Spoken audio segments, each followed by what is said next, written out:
All right, somebody raise a hand. Let's start this off. Not you, Kristen. You All can right, right there, sir. Is this the real Jerry or the look like? What an incredible creature. We actually joked about having that guy come in here and do the Q&A for us. He seems sprightly. I think he could manage it. His American accent wasn't quite at my par, but Yeah. my Australian accent isn't quite at his par. So, anyone else? Is it just someone's cosplaying? That's it. No, there was a guy that came to this show that looks nearly identical to Jeremy. People were reacting to him in Yeah. tender ways. Apparently, I guess some girls came up and got their picture taken. Yeah. Yeah. I told them to use it. Just take advantage of that.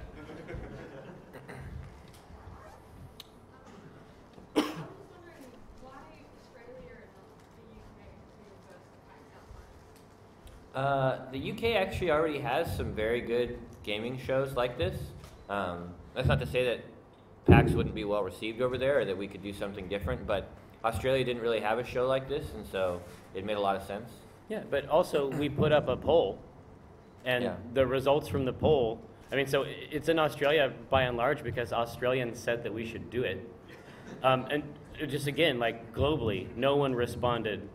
There was no response like there was from Australia. Like there was a spike in the graph. From fans and exhibitors. So Yeah. Yeah, why not? Let's go for the sequel. Yeah.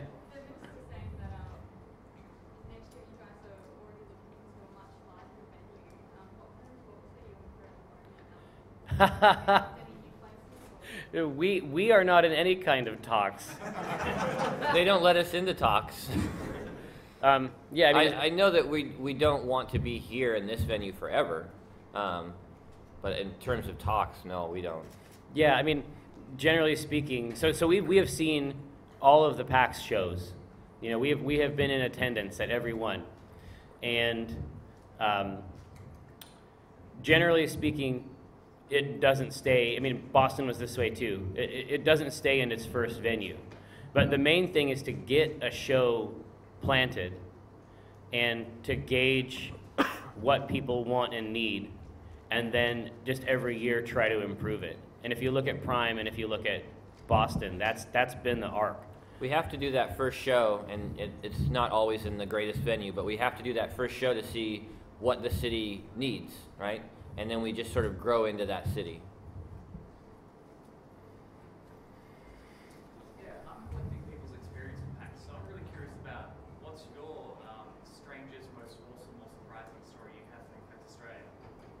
You want to go for it, or I have one? Go ahead. So we were doing the Make a Strip panel yesterday, and there's a game called Splinter Cell. People know about, but generally speaking, the group of people that played Splinter Cell in multiplayer is pretty small.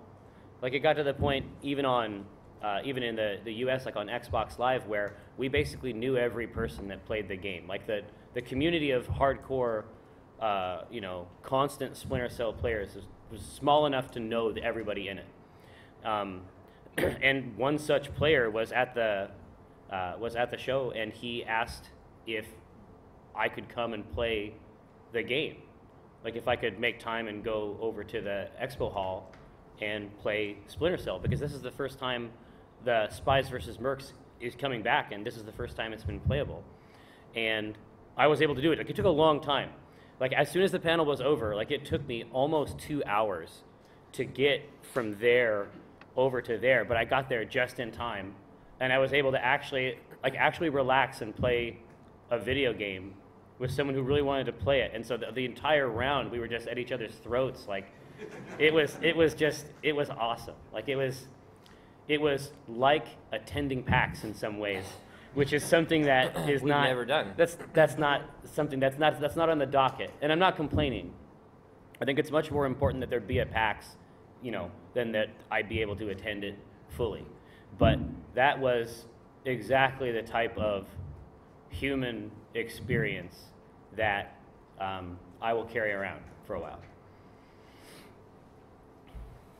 Who's next? Right there. So you guys done with San Diego? No, I think these were the only dates that we could actually sort of get down here and get this show going. And it wasn't intentional that it line up over San Diego, and I don't think going forward it will.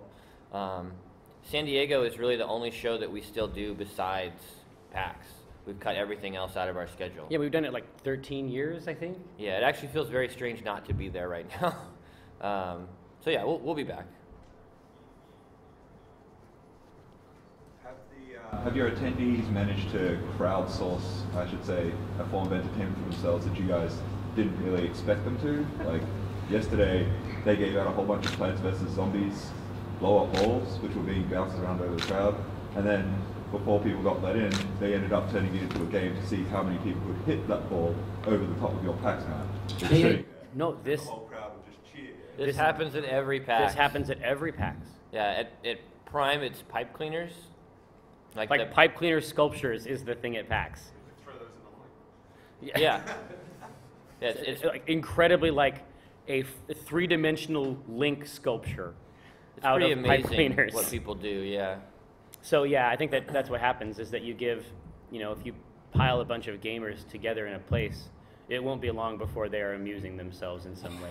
Yeah. I think that's just that's our go-to, right? Like that's our instinct. It's very hard, like, for us to be bored as a people. Whenever we go on vacation or anything, as a young person, my mom would always say, make sure you take enough things to be entertained. It's like, I cannot be bored. I will always find some way, some game to make or something to do. Like, I think that's just how we are. Questions? Right there. Given PAX's stance on both boats, how do you two personally react to the women on the tanks and the sidelines of the stalls? Yeah, I actually asked about that last night. So apparently, I was walking through the exhibition hall yesterday, and it was the first time I had seen them. And in my head, I definitely registered them as a booth babe. And so I asked Mike Failauer, who's sort of in charge of the exhibition hall. And apparently on Friday, it was worse. And so we asked them to put some clothes on. So what you saw yesterday was actually pretty good. Well, like before the line looks up, I see on Friday as well. Yeah, we asked them to put leggings on. Oh, yeah. Yeah, I guess that helps. I don't know.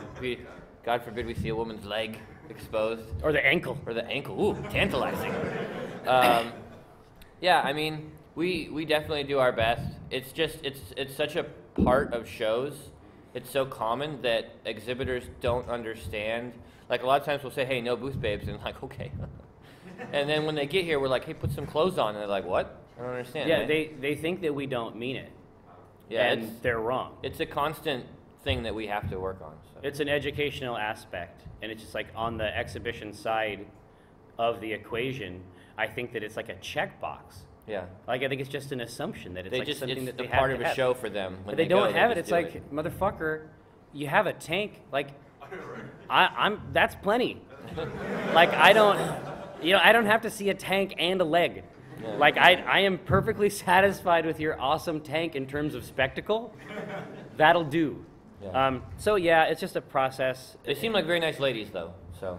Yeah, I mean, it's something that we have to teach them, and we'll continue to educate them. They have their own culture that they bring to shows, and we have to battle it every year. And we have to alter the rules every year. It's just the same old thing. Anybody else? Yep, back there, standing up. Are you surprised by like how quick it sold out and everything, considering the crowd, or are you just like, yeah, that's normal? No, I mean, I think we're at the point now where PAX just sells out fast. It was obviously a little surprising, being as it was our first one in another country. But when Robert tells me that a PAX has sold out, I just sort of accept that. Yeah, and especially given like the graph spike I described earlier, and also just in aggregate, all of the people that I've talked to over the last 2 days, people really wanted us to do this show. They really wanted us to have this show. And something else that keeps happening in these conversations is that people will say, hey, thanks for bringing the show to Melbourne, or thanks for bringing it to Australia. And then they'll say, do you think you'll be back? And I'm just like, what are you talking about? This is a PAX now. This is not like something I was doing. I'm not like fucking around. This is PAX motherfucking Australia. Like we're not It's not a one-time thing. It is like, well, I don't know about that. It rained a couple times. Pack it up, put it back in the box, send it home. I guess that one didn't work out. I don't give a shit about rain. I'm from Seattle. Like, I have been wet before. So, yeah, that's basically the arc that we've had when we've talked to people. People really wanted it here, and we want to be here. So that's a pretty good setup. Yeah. Have you picked up on any sort of cultural differences within the gaming culture here in Australia versus in the States? I'm sure there are some. What's surprised me or impressed me the most is just how much it's the same. You know, I was walking through Tabletop last night, and I could have been in Boston or Seattle. I mean, you know, you fly 8,000 miles around the world to a whole other country, and it's still just people playing, you know, games. It's just the same games. Yeah, Ticket to Ride. Like I could sit down at any table and play a game, and you know, there's the signs when you come in that say "Welcome Home," and it's home. Like wherever we put a PAX, people make it PAX. Except I did see a sign on one of the tables that said it was like the Canberra Gaming Society, and it's like it had a little picture of a meeple, and it was like, hey, sit down and learn how to play. Now we don't have that. So maybe that's something that you have that we don't, like a baseline, hey, come on in, you know, let's all learn how to play it together. In general, the friendliness is a little off-putting.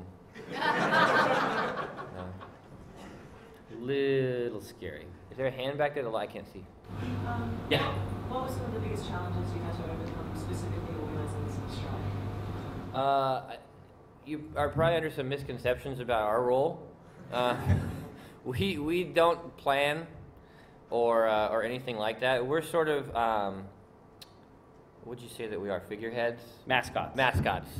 Yeah, they put us on a plane and they tell us where to go, and then we show up and we do a little wave and we sign autographs, but they don't let us anywhere near the actual planning. Like I did not unroll a map and look over like, well, this booth should be over here. No, that we just, the hardest part for us was it was a very long flight. That's it. Is there another season of Strip Search maybe in the can? Or not in a can yet, certainly. No, it's not in a can.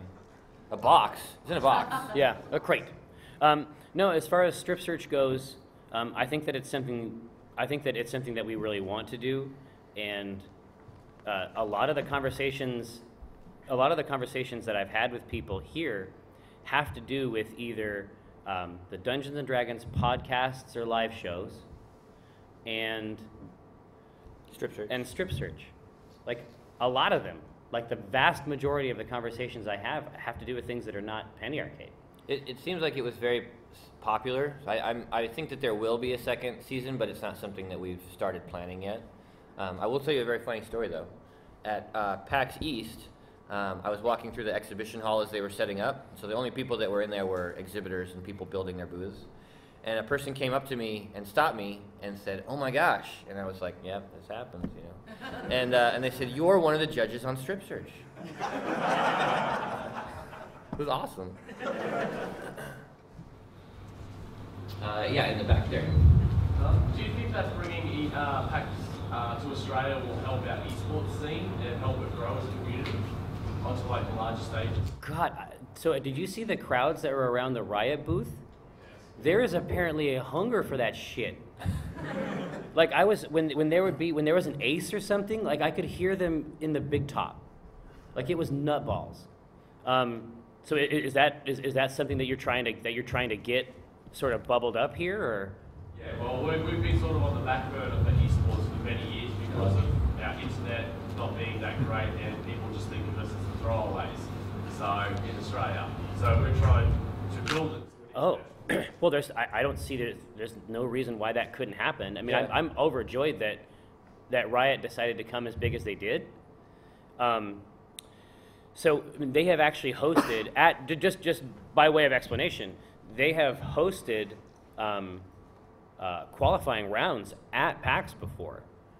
I mean, I'm not Riot. I can't speak directly to that. You should definitely try to harangue them.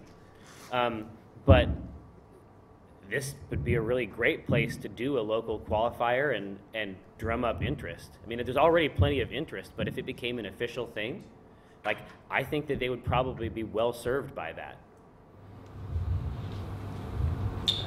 With the success of, say, Will Wheaton's Tabletop and Twitch The Guild, how they pitch their shows to YouTube to get them up and running, do you feel that in the future that this is definitely a viable platform for, like, say, indie TV show developers to get their stuff out there and to get it exposed to the rest of the world?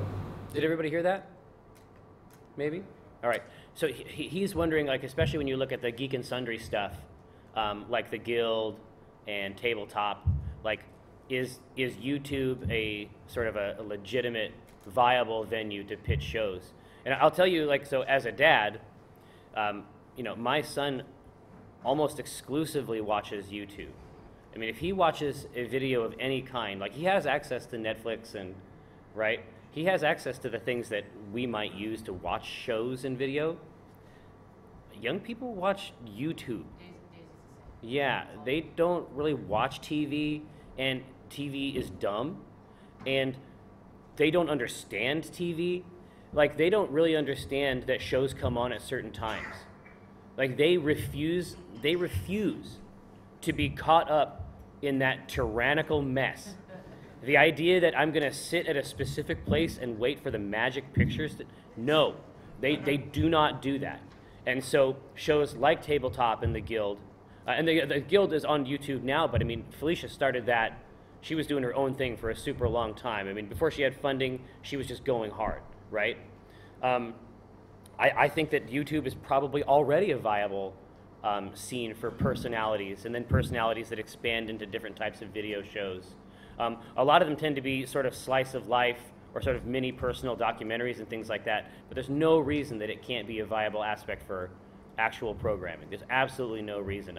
The audience is there, and young people are already waiting for that type of stuff. So that's easily managed, I think. There's one, I got one way in the back. One sec. All the way in the back row. I'm sure you know that before the show even started, a few speakers had dropped out of their respective panels. Specifically, it was over one particular panel and the description that was perceived to be discriminatory. Yeah. And I know at least one indie company said they would be coming. True. Excuse me. I'm wondering your thoughts on that, particularly as it's the first PAX Australia, and now that you've said that it's going to be, you know, a permanent fixture here, how you feel about that being the start? I mean, whether you even know anything about what happened. Yeah, just like to hear your thoughts. Yeah, I mean, I know that they decided not to come. That's absolutely their prerogative. Maybe they'll come again. I don't know. That's up to them. I certainly don't think that PAX is diminished by it. I don't know, what exactly are you looking for from me? Oh, no, I just wanted to hear your thoughts, whether you knew anything about it. Oh, yeah, I knew about it, absolutely. Yeah, I mean, I think that, so the show sold out, right? So it was already at max capacity. So what we lost by them not coming was their perspective and their voice, right? So it was already it was already full. So I think that the attendees could have been well served by their perspective. So generally speaking, I think that if there is something that's being said that you don't approve of, strategically, I think that you should add your voice to the conversation and not remove it. I think that tactically speaking, I think that will probably, I think that communication is actually the answer. So that's how I feel about that. I think that it's unfortunate, and I hope that they'll come back and put themselves in the mix. No sweat? I guess you're right here. Thanks, Mike. Yours will be a good question, I know. Yeah. Oh, sorry. Do anything first. Oh, really? Yeah. You're gonna hold? Oh, Australians, great. man. Australia. It's crazy. What's up? Thanks, dude. It was kind of on a similar note because I heard about that story and I was honestly surprised because my impression of PAX is that it was a pretty neutral and kind of welcoming place where you're a gamer, you leave that at the door, you're just here, whatever orientation it is.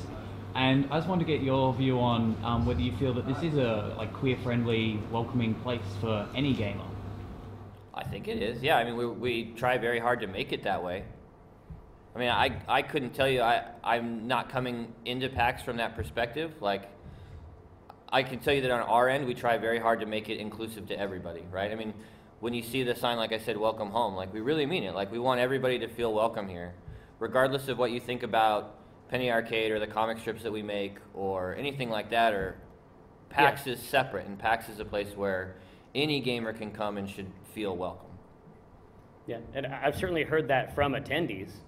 I've also heard it from attendees that they were worried that it wouldn't feel that it would feel strange, or that they wouldn't feel welcome, and then that when they came here, they actually did feel welcome. So I think that, again, like, I think that it's a choice that you can make whether or not to attend, but we absolutely need the full spectrum of those experiences, and we get them by people attending and communicating. That's the goal. Yeah. Now, your question has been stewing. It does follow on from that. Okay.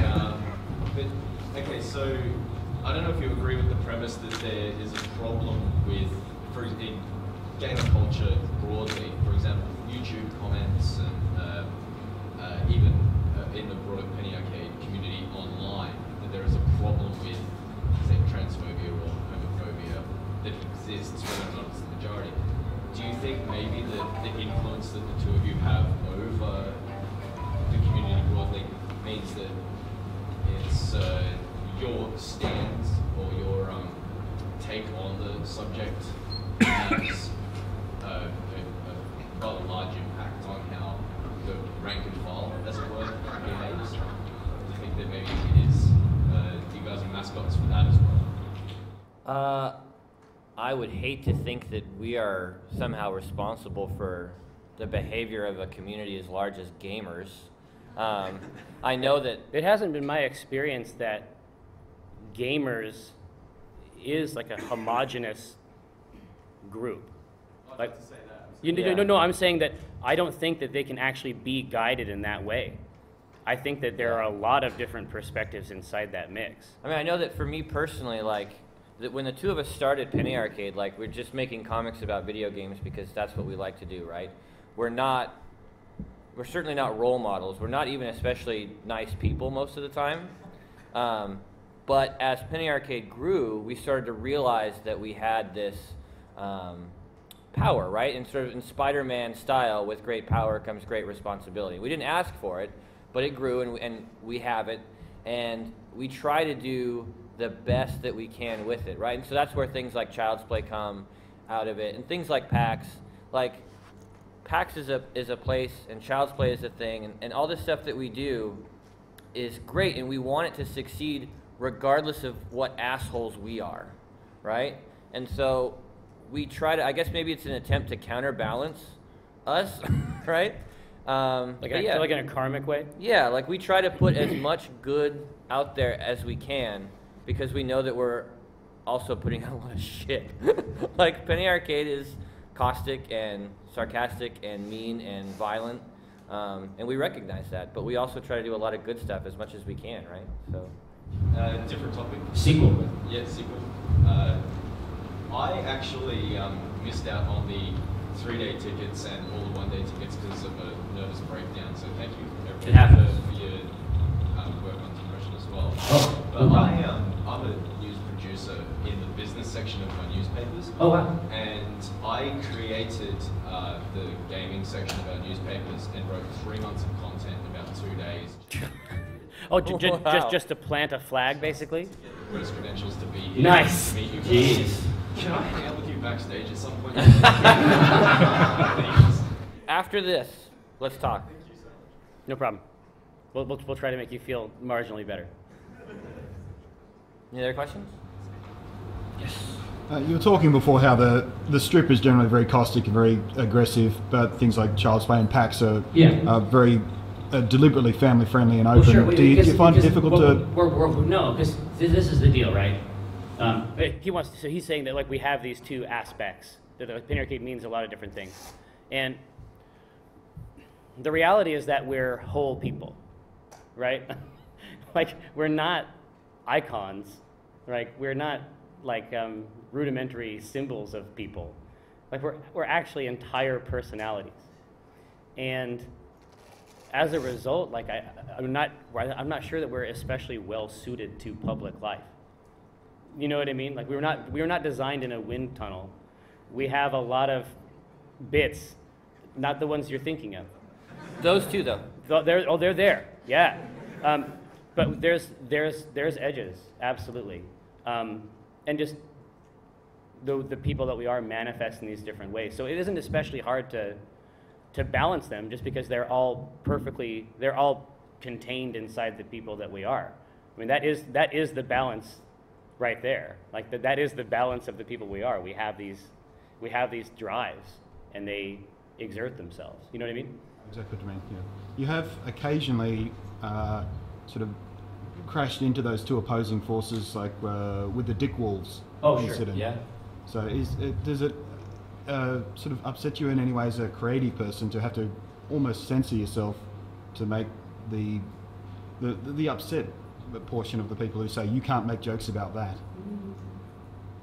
Well, the way I talked about it at the panel yesterday was that there is a line, and everybody's line is in a slightly different place, and it's not always easy, especially when you're making something like that. It's not always easy to know where the line is until you cross it, because the line is not a physical thing, right? It's the boundary between people and how they feel about different things. So, like I say, sometimes you have to cross those things to find them. So, any of those, like, I can't feel bad about those strips because they taught us something important. And the reality is that we cross lines for the past 15 years. We've been crossing lines in the comic strip, and 90% of the time, people won't care. It's the 10%. It's that one time where we cross their line, right? They don't mind if you cross other people's lines. Yeah, you can cross other people's lines all day. Like, you don't cross my fucking line. Like if you talk about Jesus or something like that. Yeah, I mean, there are things that problem. Even between the two of us are different lines. Yeah, like we have lines, right? Yeah, like I won't make a joke about maybe about Jesus that he would absolutely make, right? But I'll make a joke about pedophilia that might make him uncomfortable. Like, everybody has... Well, it's hilarious. Maybe pedophilia was a bad example. Yeah, everybody has a different line. And so if you start thinking as a creative person, like, trying to avoid all these landmines and trying to avoid all these lines, you'll never make anything. At least I wouldn't. Right? So, yeah, I can't feel bad about that. The only thing that we can do is make comic strips and hope that people like them.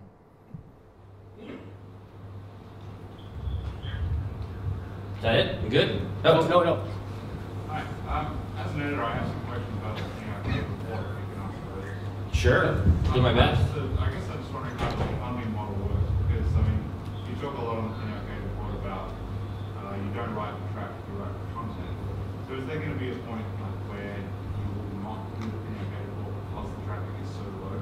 Or is it just that we have enough money to fund this dream? Right now, yeah, I mean, we have plenty of money to fund PAR. Right now, we basically pay for PAR to happen because we want it to happen. We think that it should be real. Yeah, PAR doesn't pay for itself, which is fine.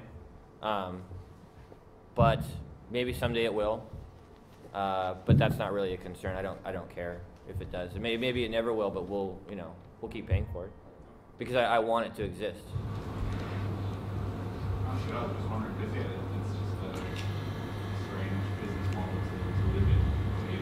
Because the rest of it's not different. We want to live and die on traffic, and then this side exists, which is basically continues with this because of angel investment. Yeah, I think that when you create content out of fear, you create different content, right? I think that we, as an experiment, we wanted to see what would happen if somebody could just make content because they thought it was interesting and because they wanted to, not because they were trying to get hits or because they were trying to get arguments in the comment section, or like what does that website look like? We were curious. You were pointing back here. Is there another hand over here? Oh, there's a hand right here. Yeah. Speaking of PAR, do you find it difficult to compete difficulty again, like to get access or compete with the bigger names, so it's like Kotaku or Joystick, or does the Penny Arcade brand help them? Well, I don't actually write the PAR Yeah, sites. Ben is right here. Ben, do you find it difficult to compete with those sites? I definitely think in these situations the Penny Arcade name helps. It's never going to hurt you when it comes to access.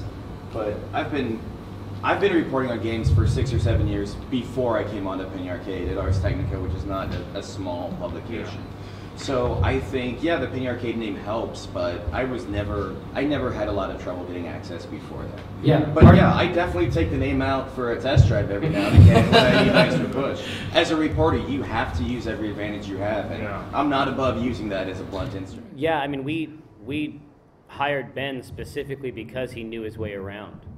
And, you know, and the other part of that is I hired Ben because he doesn't actually agree with me on every topic. In fact, we disagree with Ben on a lot of things. I would say 95% of the bullshit. Yeah, I get extremely angry. I'll read a tweet from him and say, God damn him. He's more beast than man. Yeah, it's true. You guys both, from the blog post at the Comics, fairly big tabletop games from what I can see. It's true. That's a really recent development for him, but I've been working on his tabletop chops. Yeah. Tabletop drops. Mm-hmm. That's our new show. What are you excited about right now in the field of RPG, especially like moving towards the indie side of things? Is there anything that's really getting your jollies up? In terms of indies, I'm very excited. I kickstarted 13th Age. I don't know if you guys have been following that at all. Yes. It's a fantastic tabletop RPG system. And in terms of like not indie, the new Star Wars RPG, tabletop RPG from Fantasy Flight. Is that out here? Is Fantasy Flight big in Australia? Yeah, okay. So they have a tabletop Star Wars universe, like, you know, RPG that is fantastic. Like their dice mechanic and everything is just really cool. Yeah, so basically when you roll, it has custom dice, which I think agitates some people, but... What's that? It's basically Wolfrock, but with lightsabers. Warhammer Fantasy Roleplay with... Or I never played Warhammer. It's similar. It's similar, but it's more about, it isn't about like raw numerics, and it's more about every time you roll the dice, it's creating a sort of game state that informs how the encounter moves. So it isn't about success and failure as much as it's about who is gaining and losing advantage in this sort of life and death struggle. And it's up to the dungeon master to decide, sort of almost like a fortune teller, right? Like someone would throw the chicken bones, right? You look at these dice and you say, okay, well, my side has the advantage in this encounter. What does that mean? It means that maybe your blaster doesn't fire, or maybe I duck behind a wall at exactly the right time. It's very, very loose. Yeah, and it encourages a lot of storytelling. And on the fly storytelling on the part of players and the dungeon master, right? Yeah. And obviously, I mean, when I run D&D, I do a lot of that stuff too. But there's a lot of things that wouldn't occur to me at specific junctures that are being revealed by this game state that's being reset every roll. So I definitely urge you to check it out. It's very interesting. In the back there. So obviously PRK is a very sort of personality-focused experience. Apparently. I was wondering to what extent, like Robert or the backup, the rest of your guys sort of signed up, like especially when you started going into the series sort of role, and then you started focusing on these other guys you may not have heard of, and I was wondering to what extent they signed up for that. I don't think they expected to sign up for any of that. I didn't expect to sign up for it either. I always said no show. I said no show from the beginning. They don't care. Posting blog posts and stuff, so it was to an extent about you guys, but those guys may not have had as much advance warning. They had no advance warning. Yeah, I mean, we surrounded ourselves, whether they realized it or not, with an incredibly interesting group of people. Like, they're super talented, except for Jeff. They're incredibly creative. Like, they might not realize it, but they are interesting people, right? And they make great work. And so rolling them into the show just makes sense, whether they like it or not. As a bit of a gadget user, Mike, Yeah. What have you found with your Surface that you would like them to change in future to make things easier for you with what you do? For the Surface is very weird. Like, I think that I might be the only person who actually, like, the Surface is a perfect device. Like, because I draw and I play games and I want, like, a netbook. Like, I want all of the things that it does. But if you don't draw, I'm not sure it's incredible. In terms of what I would like them to see, it's like this super, like, it's just me. But I want to be able to program the buttons, the hard buttons on the side for Photoshop shortcuts. For art tasks. For art tasks, yeah. I don't think they realized when they made the Surface that they were building this incredible device for digital artists. Because if you look online, we're really the only ones who are, like, glowing about it.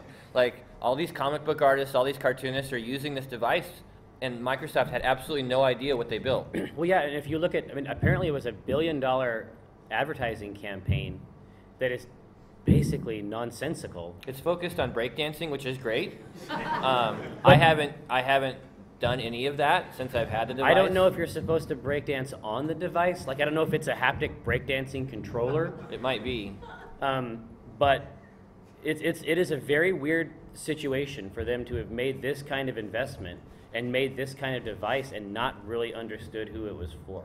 Do you find that they've kind of accidentally started competing with the traditional tablet interface guys like Wake? Oh, they're absolutely competing with Wacom. Yeah, I mean, in fact, I said as much in my original post about it. When you look at the price of a Surface Pro versus the price of the little, like, 13-inch Wacom tablet, it's insane not to buy the Surface Pro. It's a whole computer, right?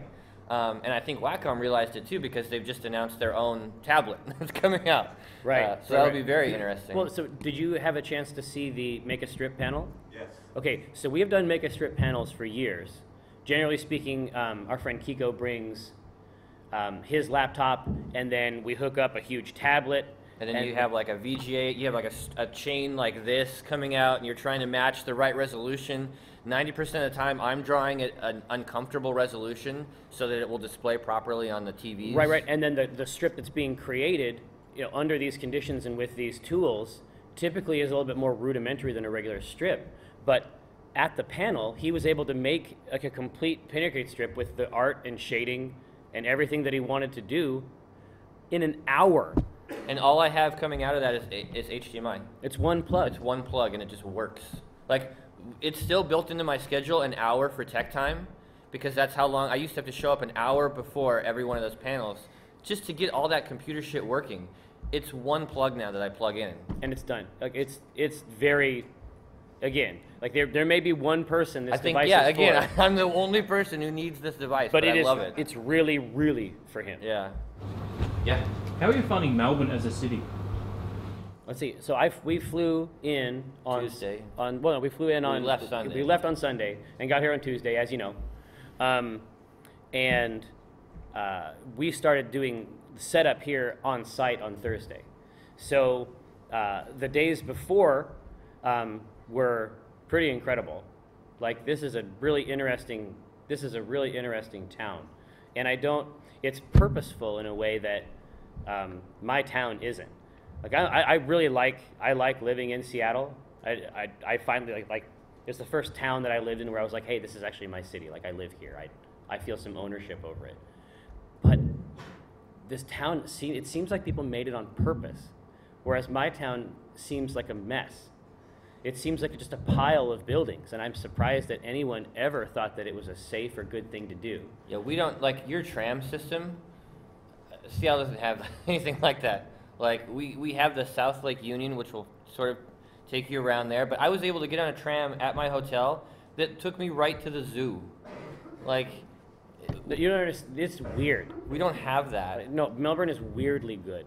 Yeah, and everyone is so nice. No, it feels like it landed from space. Like, it feels like there was just bush, and then this glowing city descended.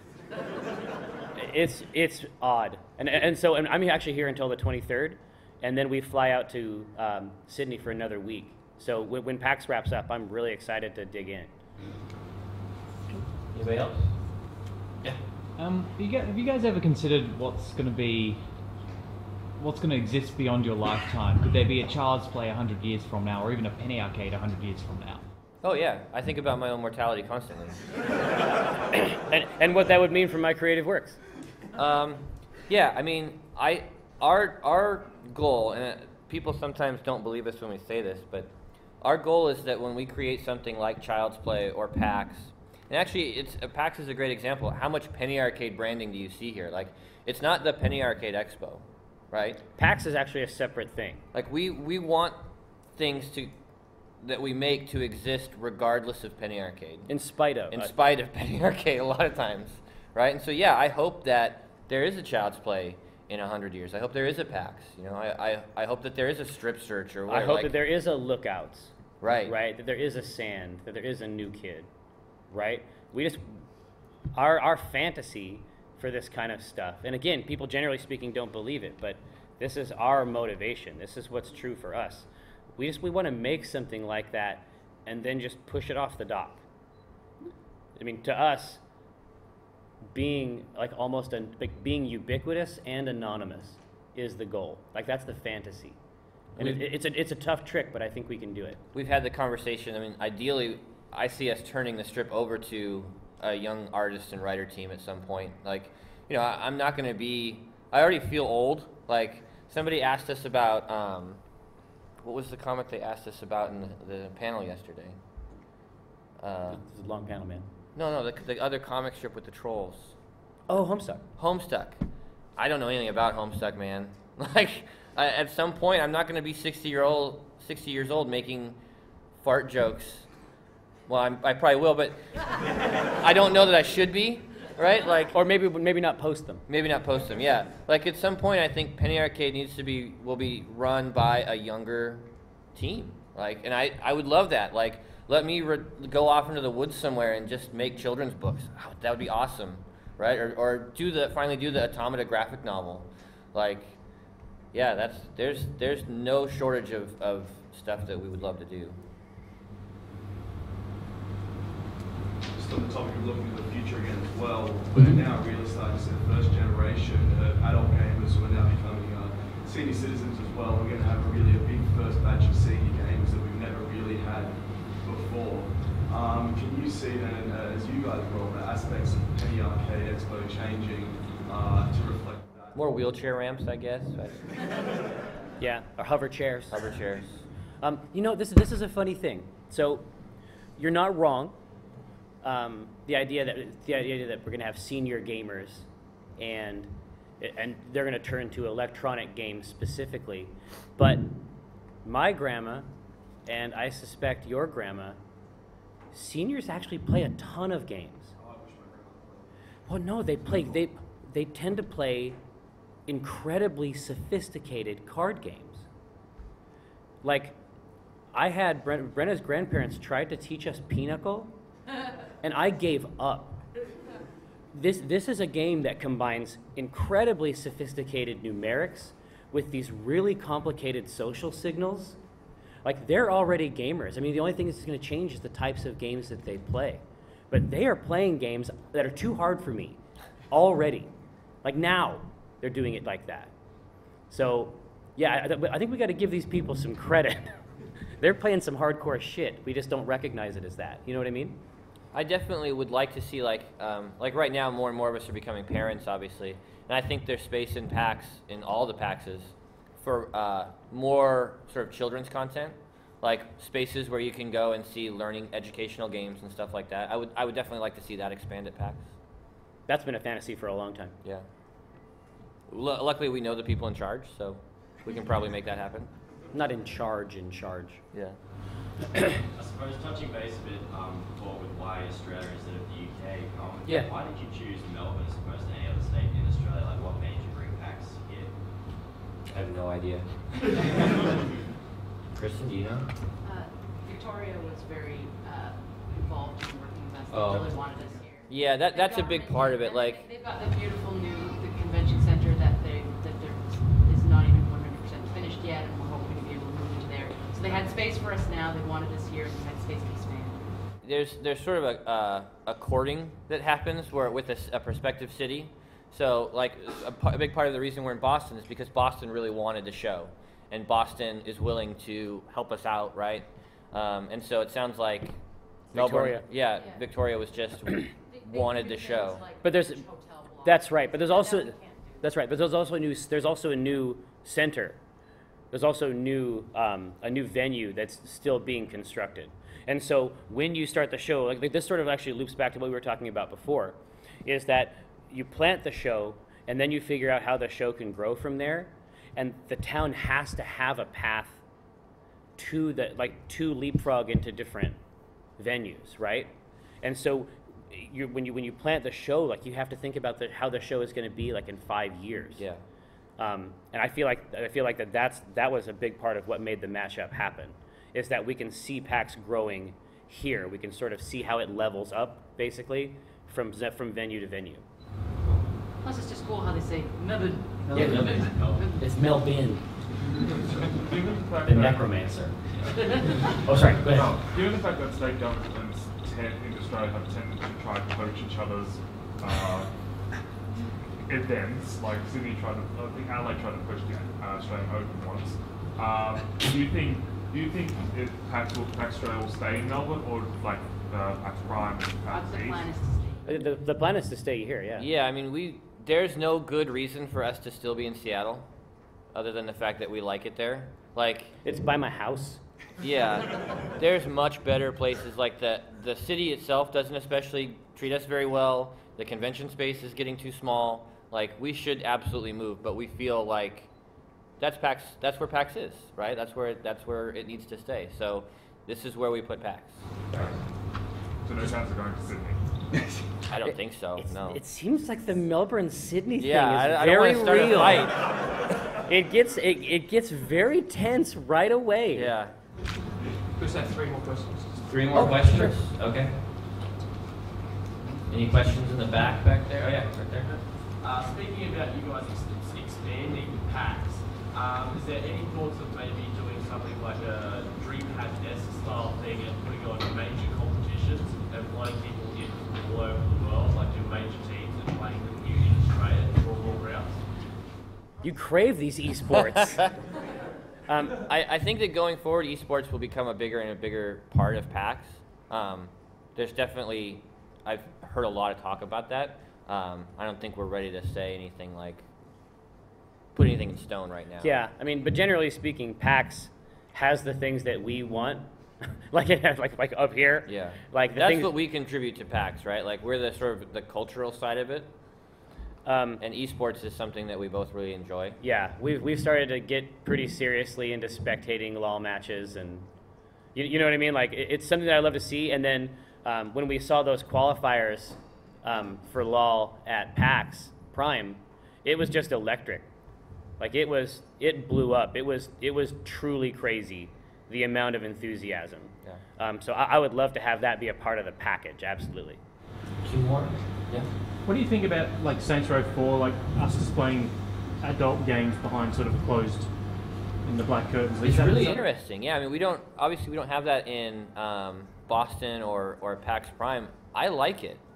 But as a parent? Yeah, as a parent, like, I definitely know. I bring my boys to PAX, and there are booths that I shuffle them past very quickly. There's there's definitely times where you have to guide them. Yeah, right. That to me is cool, but again, I'm a parent, so I'm probably looking at that from a different perspective, maybe than the average attendee. All right, last one. Do you feel like your question is the one to be the last question? All right, fire away. Do you let your kids read Panic, mate? No. Well, that's not true.